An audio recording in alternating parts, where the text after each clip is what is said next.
try to keep it quick because I know we're got gambling, hopefully looking ahead for most of Thank you everybody for coming tonight. I'm incredibly honored.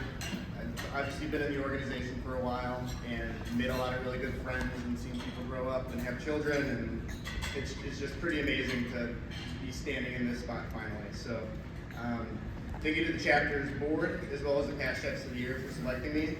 I've always enjoyed the competitive spirit of how this has been chosen before, but I'm especially grateful to be one of the first chosen from colleagues and peers in this format. So thank you for embracing that new format. As I was trying to write this speech and reflect on my journey in this industry, one word kept on coming to mind, and that was opportunity. Being a 15-year-old, my parents dining at RL Steamers growing up, they talked to the general manager and they got me a job. I showed up the first day wearing a button-down shirt and khakis, and it was just like, this is not quite how it works. But being a 15-year-old, starting that job, attending the school thanks to my parents, beginning at Wilson, working under a CMC and Chef Aiden and Dan Holgrave, competing nationally and internationally with the team, becoming executive sous under Chef Joe, and then taking on the Meadowbrook position. Whenever someone asks me where I got to where I am, I always mention the opportunity, but I never took it for granted. There's a lot of long hours and hard work that went into it, and a lot of that is due in part to the people around me and the people in this room. People who challenged me, guided me, and opened the doors.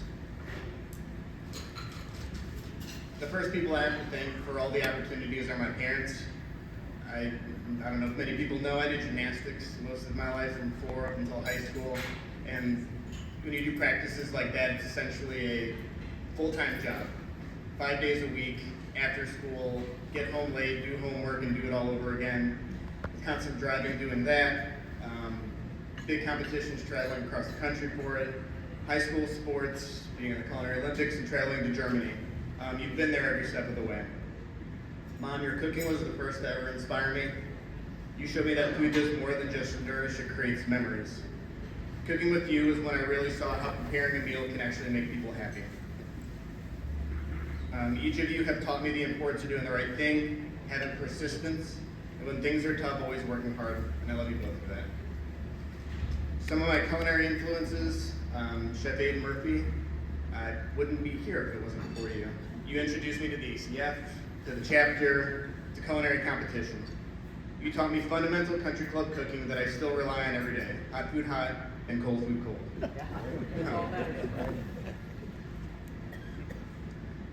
Chef Dan Holgrave, you showed me how to lead a kitchen with passion, sincerity, and humor, and care.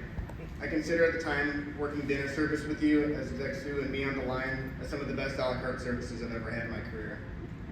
You had a way of diffusing tension, solving conflict, and rallying the team when it mattered the most, and most of all, you made work fun.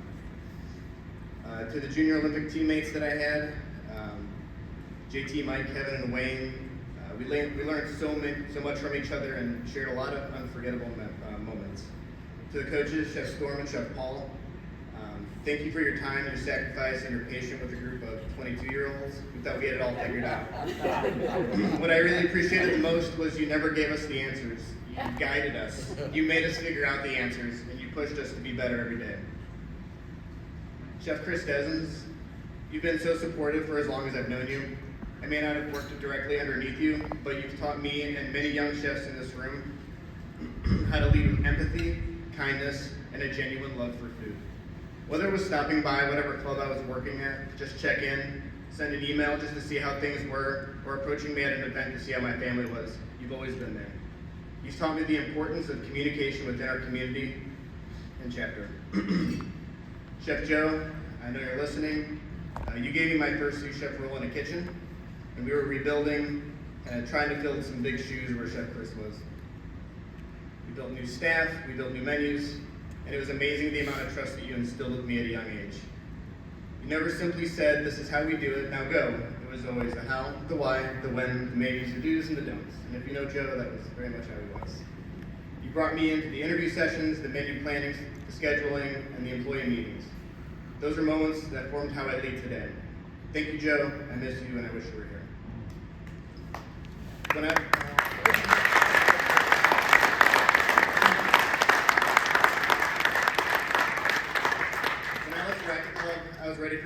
growth, and the executive chef opportunity at Meadowbrook came a little bit earlier than expected, but I fully embraced it. 12 years later, I'm still proud to call this club home.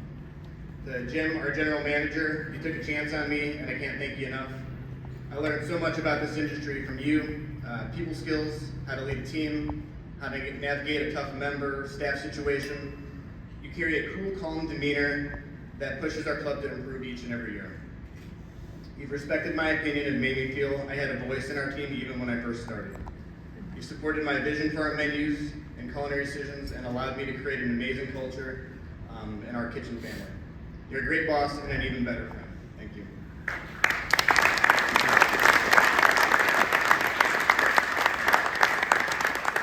We should give you a raise. I'm going to continue on Jim Bollinger then.